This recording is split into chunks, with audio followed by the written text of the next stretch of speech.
아이를 지워라.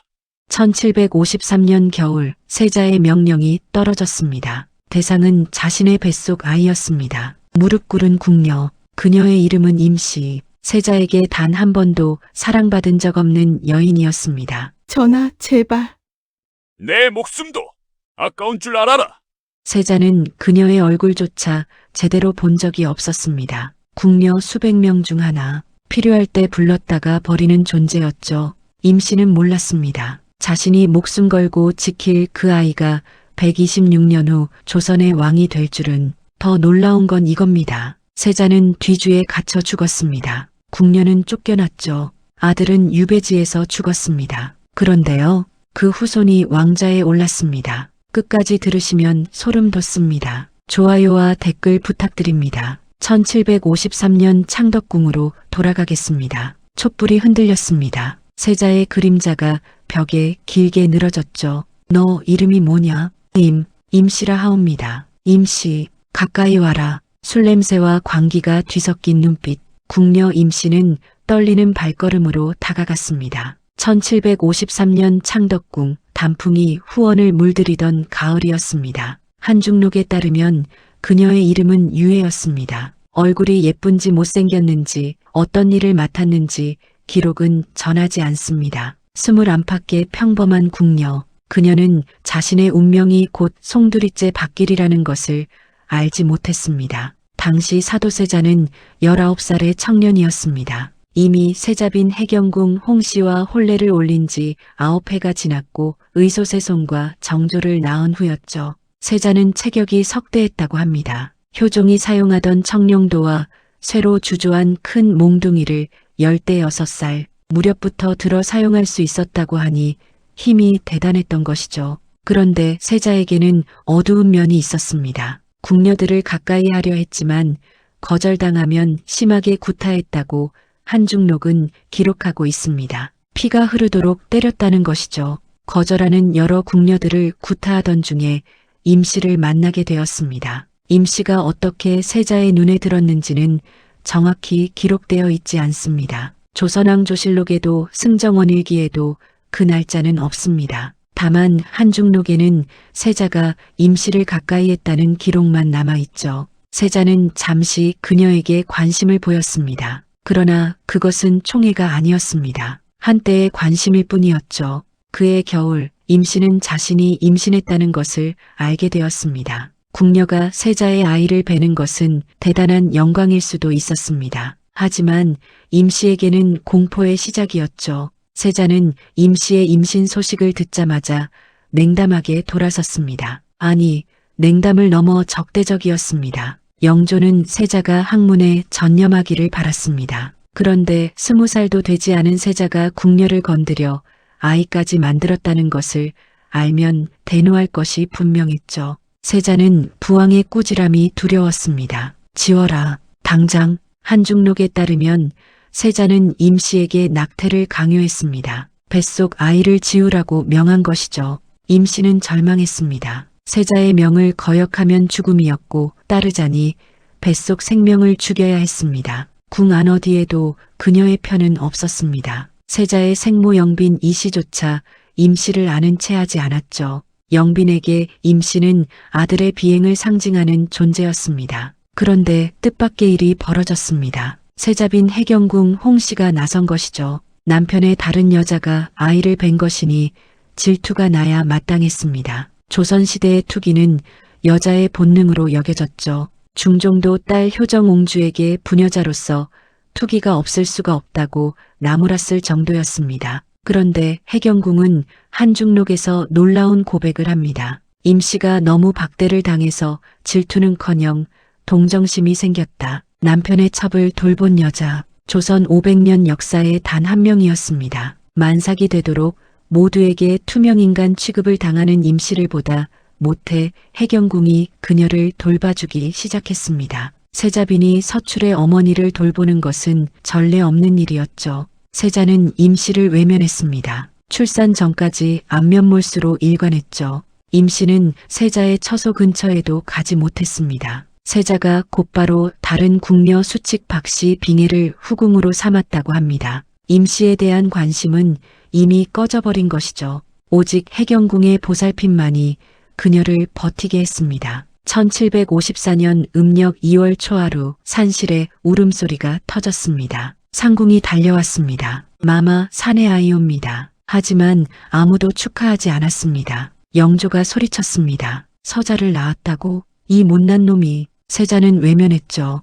오직 한 사람 해경궁만이 그 작은 생명을 바라보았습니다. 훗날 은원군으로 불리게 될 이인이었습니다. 영조는 한 달이 넘게 세자를 꾸짖었습니다. 해경궁까지 질책을 들었죠. 너는 여자가 되어가지고 투기도 안 하느냐. 내가 남편의 편을 들면서 불충까지 저지르고 있다. 이것이 해경궁이 평생 딱 한 번 들어본 영조의 꾸지람이었습니다. 하지만 그녀는 몰랐습니다. 진짜 지옥은 이제부터였습니다. 영조는 학문을 가까이 해야 할 20살의 젊은 세자가 궁녀에게서 왕손을 본 점을 굉장히 못마땅해 했습니다. 더구나 해경궁과의 사이에서 이미 새손을 낳았는데도 궁녀를 건드려 자식을 낳은 것이 분노를 샀죠. 영조실록에는 세자에게 후사가 없었다면 참작될 여지가 있었겠으나 이미 새손이 태어났으니 그것도 아니라고 기록되어 있습니다. 그리고 둘째 아들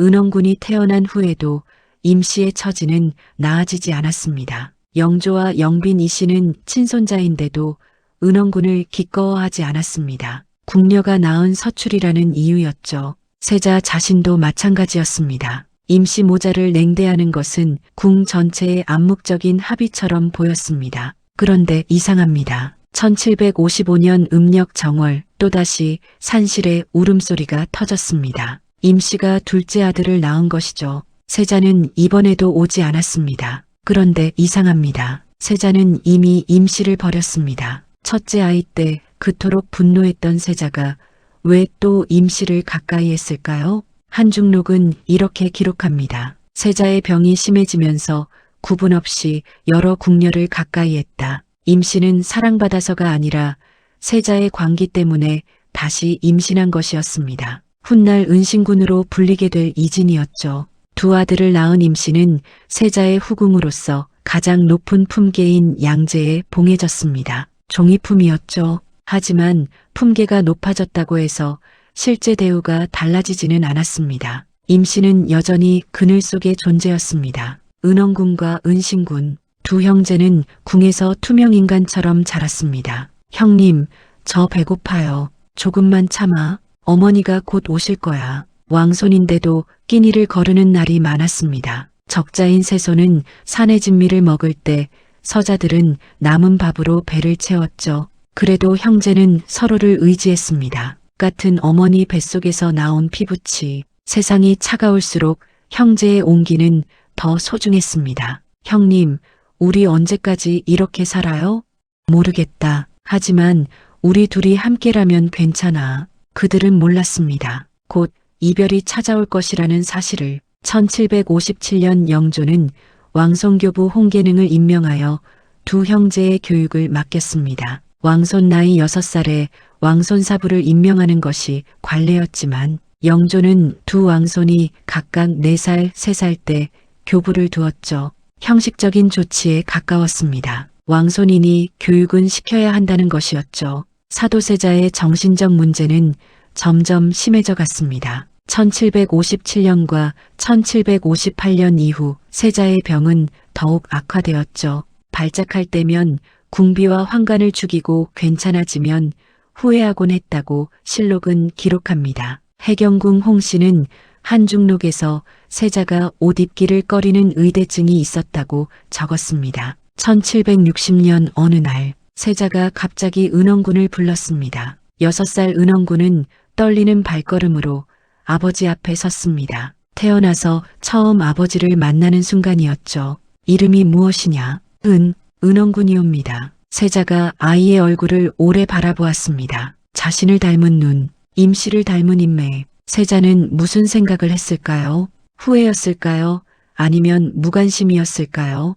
나가거라. 그게 전부였습니다. 아버지와 아들의 첫 대화, 동시에 마지막 대화였습니다. 은원군이 방을 나서자 세자는 혼잣말처럼 중얼거렸다고 합니다. 내가 낳은 아이구나. 문 밖에서 이 말을 들은 임씨는 눈물을 흘렸습니다. 버림받은 여인에게 그 한마디가 무엇을 의미했을까요? 세자는 스스로 장인 홍봉안에게 보낸 글에서 자신에게 우라증이 있다고 표현했습니다. 조선왕조실록에도 세자가 병이 있었다는 기록이 있고 그의 아들 정조도 아버지의 병에 대해 언급한 기록이 있습니다. 정조가 직접 지은 억울한 귀신을 달래는 제문에서도 아버지의 병이 심했음을 알아달라고 했죠. 영조와 사도세자의 관계는 돌이킬 수 없이 악화되었습니다. 1760년 영조와 정순왕후가 경희궁으로 이어하면서 부자 사이의 참소가 더욱 쉽게 이루어졌죠.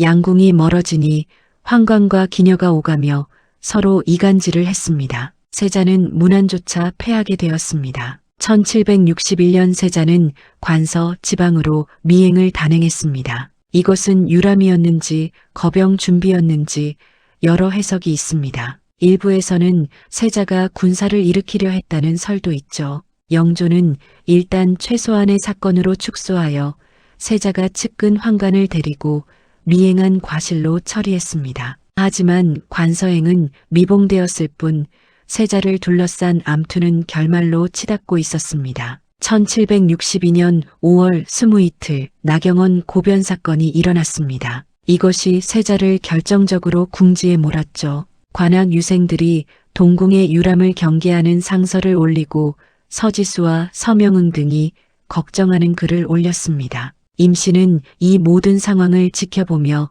두려움에 떨었습니다. 세자의 처지가 위태로워질수록 자신과 아들들의 미래도 불투명해졌기 때문이죠. 그녀는 아들들에게 조심하라고 신신당부했을 것입니다. 눈에 띄지 마라. 조용히 살아라. 세자가 잘못되면 우리도 끝이다. 은원군과 은신군은 어머니의 뜻을 알았는지 모르겠습니다. 그들은 어린 나이에 이미 자신들이 천대받는 존재라는 것을 느꼈을 것입니다. 적자인 세손과 자신들 사이에는 넘을 수 없는 벽이 있었죠. 세손은 영조의 총애를 받으며 동궁에서 제왕 교육을 받았습니다. 형제는 그런 대우와는 거리가 멀었죠. 그래도 형제끼리는 서로 의지할 수 있었습니다. 같은 어머니에게서 태어난 피부치였으니까요. 임씨가 마음 놓고 기댈 곳은 오직 해경궁 홍씨뿐이었습니다. 정처인 해경궁이 서자들을 거두어 준 것은 조선시대에 보기 드문 일이었죠. 영조는 이를 두고 해경궁을 책망하기도 했습니다. 인지상정에서 어긋난다고요. 남편의 첩이 낳은 자식을 챙기다니 말이 되느냐는 것이었습니다. 그러나 해경궁은 계속 임씨 모자를 돌봤습니다. 그것이 인간으로서 해야 할 일이라고 생각했던 것 같습니다. 평온한 일상, 그것은 폭풍 전의 고요였습니다. 1762년 윤5월 창덕궁에 비명이 울려 퍼졌습니다. 나경원이라는 자가 세자의 비행을 고변한 것이 발단이었죠. 나경원은 홍계이의 겸종 출신이었습니다. 그가 형조에 올린 글에는 세자의 비행 10가지 이상이 세세하게 정리되어 있었습니다. 세자가 왕손의 어미를 때려 죽이고 여승을 궁으로 들였으며 서쪽 지방과 북성으로 유람했다는 내용이었죠. 영조가 소리쳤습니다. 내가 왕손의 어미를 때려 죽이고 여승을 궁으로 들였으며 서쪽 지방에 행역했다니 이것이 어찌 세자로서 행할 일이냐. 더 충격적인 일이 일어났습니다. 어머니가 아들을 고변한 것이죠. 세자의 생모 영빈 이씨마저 아들의 심각한 병증과 예측 불가능한 별난 위험을 실토했습니다. 어머니가 아들을 버린 것이었습니다. 윤호월 열사흘 영조는 세자를 폐하여 서인으로 삼고 뒤주에 가두라고 명했습니다. 세자가 뒤주 앞에 서 있었습니다. 들어가라. 영조의 목소리는 차갑게 식어 있었습니다. 세자의 손이 떨렸습니다. 뒤주 안은 칠흑같이 어두웠죠. 아바마마, 입 닥쳐, 들어가. 어린 세손산이 영조 앞에 엎드렸습니다. 무겸 선정관 이성문이 세손을 등에 업고 궁으로 들여보낸 것이죠. 할바마마 아버지를 살려주옵소서. 영조는 외면했습니다. 뒤주문이 닫혔습니다. 못을 박는 소리가 들렸습니다. 그리고 침묵. 창밖에는 매미 소리만 요란했습니다. 한여름이었습니다. 누군가가 뒤주의 틈으로 세자에게 미음과 물을 넣어주다가 발각되었습니다. 영조는 내관을 시켜 뒤주에 유약을 발라서 틈새와 통풍을 막게 했죠. 숨구멍까지 막은 것입니다. 8날간의 지옥이었습니다. 윤호월 20하루 사도세자는 뒤주 속에서 숨을 거두었습니다. 28살의 나이였죠. 뒤주에서 세자가 죽던 날 임씨는 아들들을 꼭 껴안았습니다. 어머니, 아바마마는요? 곧 오실 거야. 거짓말이었습니다. 영조가 세자를 죽였다는 소문은 이미 궁 전체에 퍼져 있었죠. 임씨는 아들들의 얼굴을 보며 생각했습니다. 이 아이들을 어떻게 지킬까? 그날 밤 임씨는 잠들지 못했습니다. 창밖에는 까마귀가 울고 있었습니다. 이모하변 직후 임씨는 양제의 자코를 빼앗기고 궁에서 쫓겨났습니다. 패출이었죠. 두 아들도 함께 출궁되었습니다. 궁문이 닫혔습니다. 다시는 열리지 않을 문이었습니다. 어머니, 우리 어디로 가요? 좋은 곳으로 갈 거야. 또 거짓말이었습니다. 궁밖 세상은 낯설고 두려웠을 것입니다. 왕실에서 태어나 궁에서만 살던 임씨와 아이들이 갑자기 세상에 내던져졌죠. 다행히 1767년 영조의 명으로 임씨가 살 집이 한성에 마련되었습니다. 양재궁이라 불린 이 집에서 임씨는 두 아들과 함께 살았습니다. 그러나 천대는 계속되었습니다. 은원군과 은신군은 왕손이면서도 왕손 대접을 받지 못했죠. 그들의 혼례조차 제대로 치러지지 않았습니다. 왕손의 혼례라고 하기엔 초라했죠. 형제는 경제적으로도 어려웠습니다. 왕족인데도 늘 궁핍했죠. 그래서 해경궁의 친정아버지 홍봉안에게 돈을 지원받았습니다. 임씨의 친정은 그들을 도와줄 형편이 되지 못했던 것이죠. 뒤주문이 닫히는 소리와 함께 임씨의 세상도 무너졌습니다. 하지만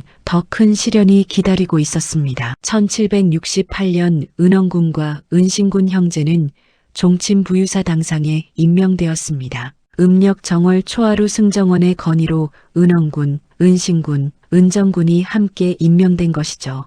은신군은 오이도 총부 도총관이 되었습니다. 2월 초사흘의 일이었습니다. 같은 해 4월 20날에는 숭원대부에 가자되었죠. 잠시나마 왕족으로서의 지위를 인정받는 듯 했습니다. 1769년 5월 초닷새 영조는 용동궁을 은원군의 사저로 하사했습니다. 순회세자가 살던 집이었죠.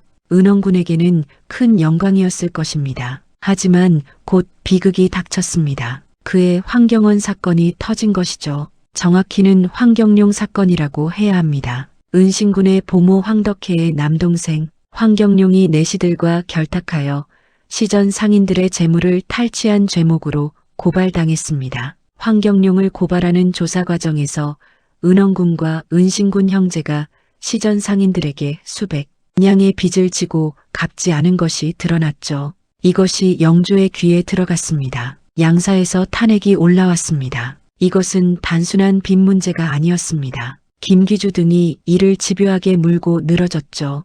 홍봉안이 형제의 빚을 대신 갚아준 것도 문제가 되었습니다. 일각에서는 사도세자 제거에 가담한 것을 안세손 이산이 자신들에게 반감을 가졌기 때문에 홍봉안이 은원군 형제를 후견했다는 견해도 있습니다. 어쨌든 형제는 영조의 눈밖에 나고 말았습니다. 1771년 형제는 외람되게 근수를 많이 거느리고 남열을 타고 다닌다는 이유로 관직에서 파직되었습니다. 근수란 관원의 시중을 드는 노비를 말하고 남열은 가마의 일종입니다. 왕족으로서 사치를 부린다는 죄목이었죠. 곧이어 시전 상인들에게 빚을 갚지 않은 것까지 더해져 충청도 직사년으로 유배되었습니다. 그리고 다시 제주도 대정연으로 옮겨졌습니다. 임씨의 외조부도 대정연에 군역 충군되었습니다. 제주도는 당시 가장 먼 유배지였습니다. 섬이라 도망칠 수도 없었죠.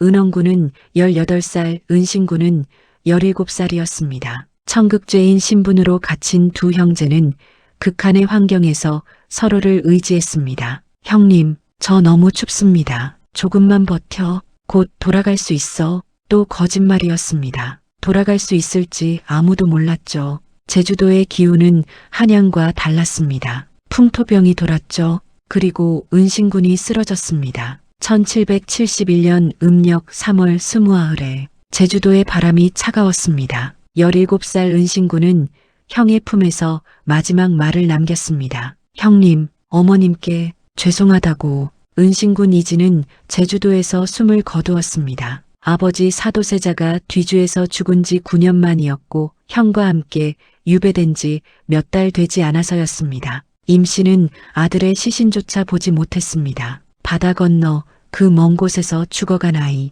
뱃속에서부터 함께한 아이, 궁에서 천대받으며 키운 아이가 어머니 얼굴도 못 보고 죽은 것이죠.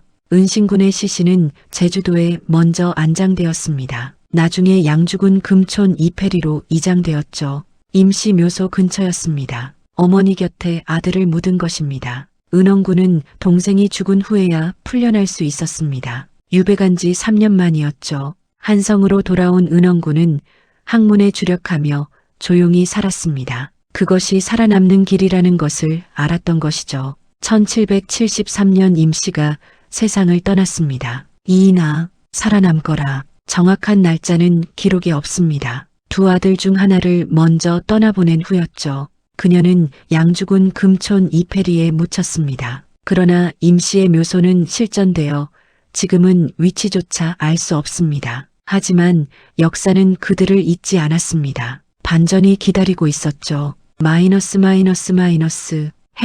해시태그 5장, 정조의 즉위, 그리고 복권, 1774년 5월 열이틀 영조의 특명으로 은원군은 완전히 복권되었습니다. 은신군도 사후에 복권되었죠. 형 은원군도 같은 날 복권되었습니다. 하지만 진정한 변화는 1776년에 찾아왔습니다. 영조가 승하하고 세손산이 왕위에 올랐습니다. 정조의 즉위였죠. 정조는 자신이 사도세자의 아들이라고 선언했습니다. 효장세자의 양자로 입적되어 있었지만 친아버지가 누구인지 분명히 한 것입니다. 정조는 즉위하자마자 아버지 사도세자의 복권을 추진했습니다. 그리고 8월 3일 양제 임씨의 자코를 회복시켜 주었습니다. 정조실록에 기록된 내용입니다. 정조에게 은원군과 은신군은 이복 동생들이었습니다. 비록 서출이었지만 같은 아버지의 피가 흐르는 형제였죠. 정조는 이들을 천대하지 않았습니다. 은원군은 원릉 수릉관, 종부시제조, 가덕대부 수릉관, 수덕대부 등을 역임했습니다. 1776년 석방되어 돌아와 관직 생활을 이어갔죠. 은신군은 이미 세상에 없었지만 정조는 그를 위해 특별한 조치를 취했습니다. 1776년 4월 열흘 정조는 영조의 유지를 이유로 은신군을 연령군의 양손자로 출계시켰습니다. 연령군은 숙종의 아들로 영조의 이복 동생이었습니다. 형식적으로는 정조와 육촌간이 된 것이죠. 호적상으로는 정조, 의소세손, 은원군, 은정군과 모두 육촌이 되었습니다. 은신군에게는 아들이 없었습니다. 후사를 이을 양자가 필요했죠. 정조는 인조의 삼남 인평대군의 6대손 이채중을 은신군의 양자로 들였습니다. 이채중은 나중에 이름을 이구로 바꾸었죠. 이 사람이 바로 남영군입니다. 정조가 직접 간택한 양자였습니다. 남영군의 후손들은 훗날 조선의 왕통을 이어받게 됩니다. 흥선대원군 이하응이 남영군의 아들이었고 고종이 그 손자였죠. 궁에서 버림받은 임씨의 핏줄이 아니라 양자의 계통이지만 은신군의 가문에서 왕이 탄생하는 것입니다. 남영군의 후손들은 사도세자와의 관계를 더 강조하며 연령군이나 낙천군 대신 사도세자를 내세웠습니다. 19세기까지도 그랬죠. 정조는 사도세자를 위한 여러 조치를 취했습니다. 아버지에게 장원세자라는 시호를 올렸죠. 1789년에는 사도세자의 묘소를 현룡원으로 이장하고 직접 지문을 지었습니다. 이모화변에 대한 재평가를 탕평 정치의 핵심 과제로 삼기도 했습니다. 1792년에는 사도세자를 추존해달라는 만인소가 올라왔는데 조선 역사상 처음으로 10,000명 이상이 참여한 상소였습니다. 은원군은 정조 치하에서 비교적 평온한 삶을 살았습니다. 그러나 완전한 평화는 아니었죠. 노론과 해경궁 홍씨의 친정 일부는 세손이 자신들에게 원한을 품었을 것이라 단정하고 은원군과 은정군 등에게 수시로 접근했습니다. 1778년 그의 아들 상계군이 홍국영에 의해 원빈 홍씨의 양자로 내정되는 사건이 일어났습니다. 이것은 훗날 큰 화근이 됩니다. 노로는 이모화변을 계기로 둘로 갈라졌습니다. 사도세자의 죽음을 애도하는 시파와 그렇지 않은 벽파였죠. 이 갈등은 정조대 내내 계속되었고 은원군 가문도 이 소용돌이에 휘말리게 됩니다. 1786년 구선복이라는 자가 상계군을 왕으로 추대하려는 계획을 세웠습니다. 이 계획이 발각되면서 상계군은 죽임을 당했죠. 은원군도 연루되어 강화도로 유배되었습니다. 노론벽파는 여러 번 은원군을 사형에 처해야 한다고 요구했습니다. 하지만 정조는 상소를 물리치고 은원군을 보호했죠. 이복 동생에 대한 정조의 마지막 배려였습니다. 1800년 정조가 승하했습니다. 은원군을 지켜주던 버팀목이 사라진 것이죠. 순조가 즉위했지만 은원군에게는 희망이 아니었습니다. 이듬해 신유박해가 일어났습니다. 천주교도에 대한 대대적인 박해였죠. 은원군의 부인 상상군부인 송씨와 며느리 신씨가 주문모 신부에게 세례를 받은 천주교도라는 것이 드러났습니다. 두 사람은 함께 사약을 받고 죽었습니다. 아내와 며느리가 같은 날 죽은 것이죠. 1801년 6월 30날 은원군도 결국 세상을 떠났습니다. 역적의 압이라는 죄목이었죠. 가족의 얼굴도 보지 못하고 유배지에서 쓸쓸히 눈을 감았습니다. 시신은 양주군 신열면 진관리 북한산의 지산 이말산에 안장되었습니다. 부인 송씨는 그의 묘소 오른쪽에 합장되었죠. 그러나 6.25 전쟁 중 묘는 실전되었습니다. 사도세자의 아들들 중 가장 파란만장한 삶을 산 것이 은원군이었습니다. 할아버지 영조의 구박으로 아버지를 잃고 아들들이 영모에 휘말려 억울한 죽음을 당했습니다. 아내와 며느리마저 천주교 때문에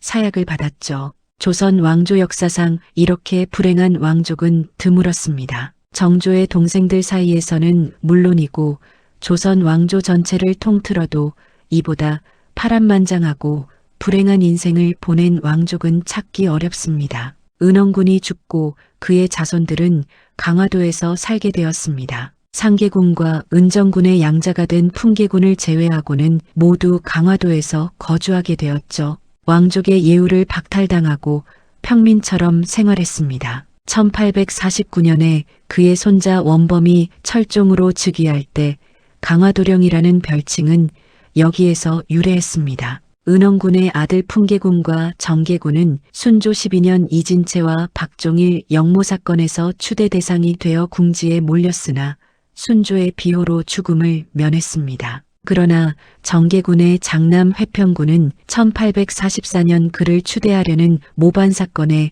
연루되어 사사당했습니다. 이때 철종을 비롯한 가족들은 강화도 교동으로 옮겨졌죠. 그런데 이 강화도의 후손들 중에서 훗날 왕이 나옵니다. 임씨의 직계는 은원군으로 이어졌습니다. 은원군의 서자 정계대원군 이광이 있었고 그의 서자가 바로 철종이었죠. 이광은 은원군의 서자인데다가 이복 형제 상계군이 영모자였기 때문에 자기조차 없었습니다. 임씨에서 은원군으로, 은원군에서 정계대원군으로, 정계대원군에서 철종으로 이어지는 혈통입니다. 철종의 가계를 보면 모두 서출입니다. 영조도 숙종의 서자였고 사도세자도 영조의 서자였습니다. 은원군도 서자, 정계대원군도 서자, 철종도 서자였죠. 서출의 서출이 왕이 되는 것입니다. 적서의 구분이 심하던 조선에서 철종은 정통성이 매우 약했습니다. 3대째 서자인 방계 왕족이 힘으로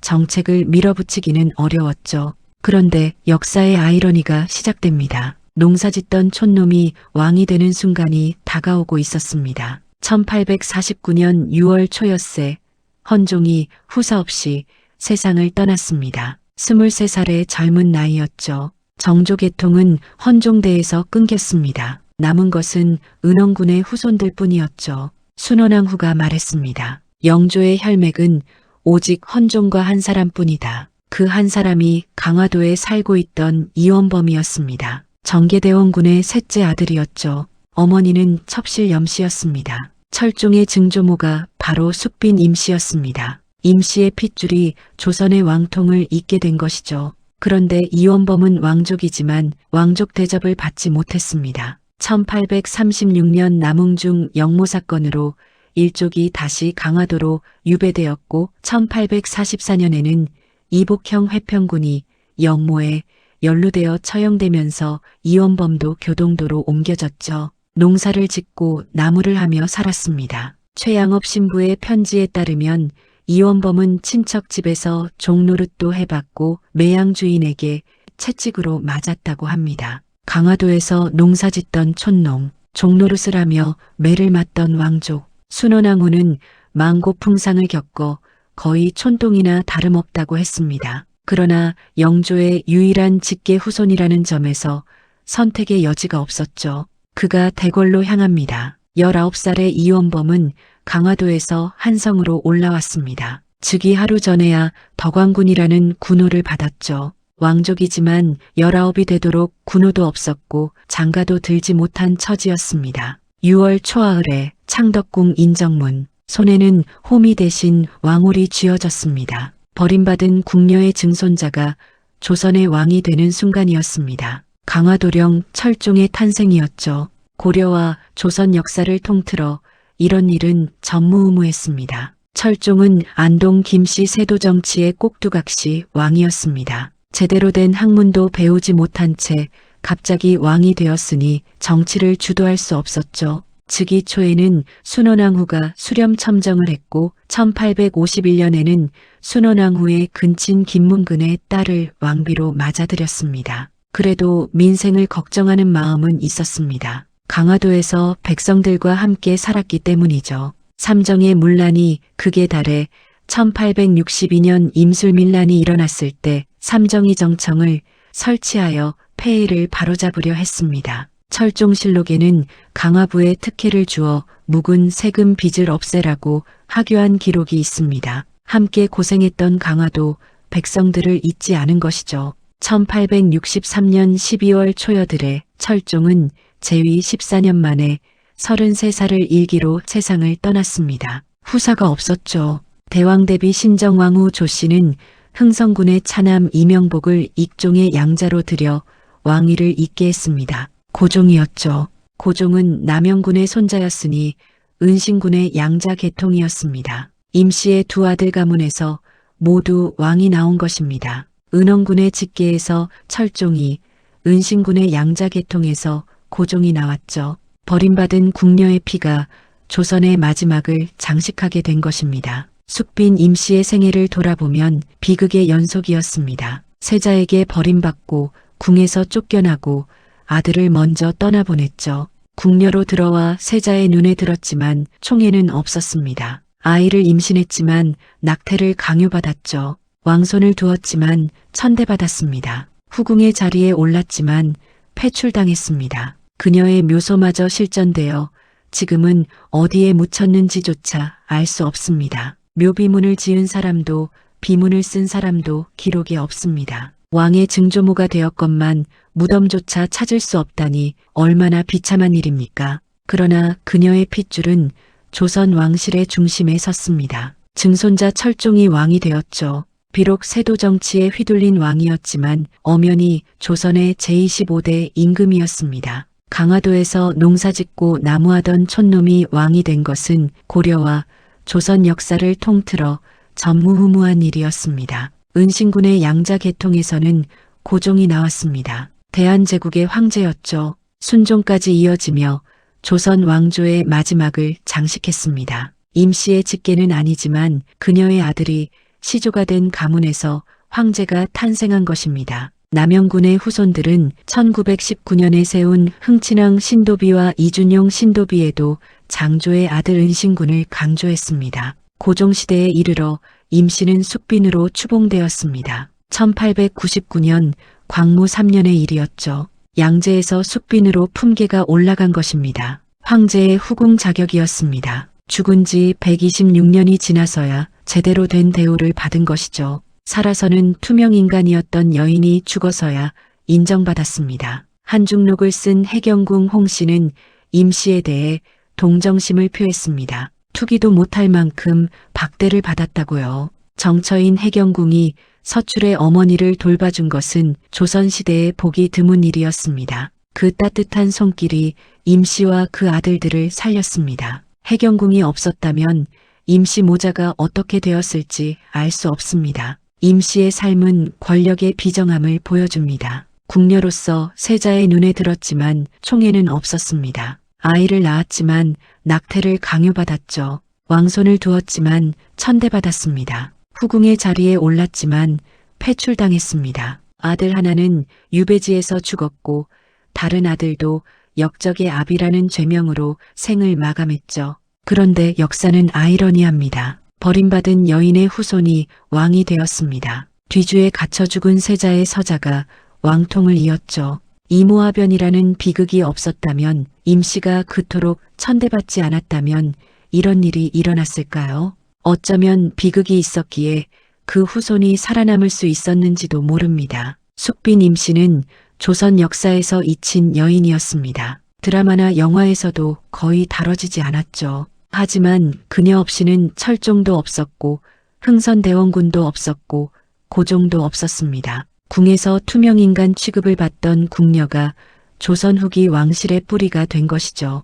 은원군의 직계는 사실상 단절되었습니다. 영평군은 친자녀 없이 죽었고 익평군의 서자 경은군의 후손은 종적을 알 수 없습니다. 철종도 아들 이용준이 어려서 죽었고 본인도 후사 없이 사망했죠. 철종의 딸 영해옹주도 자녀가 없었습니다. 은신군 역시 직계가 단절되어 양자를 들였기에 사실상 임씨의 친손은 남아있지 않습니다. 오늘 이야기는 여기까지입니다. 버림받은 여인의 눈물이 120여 년 뒤 왕자를 비추었습니다. 궁에서 쫓겨난 후궁의 증손자가 조선의 왕이 되었죠. 역사의 역설은 이렇게 만들어집니다. 고난과 박해 속에서도 핏줄은 이어졌고 마침내 왕통을 이었습니다. 임씨의 이름 유해는 한중록 덕분에 전해집니다. 그녀는 한중록에 기록된 덕분에 이름이 전해지는 몇 안 되는 후궁 중 한 명입니다.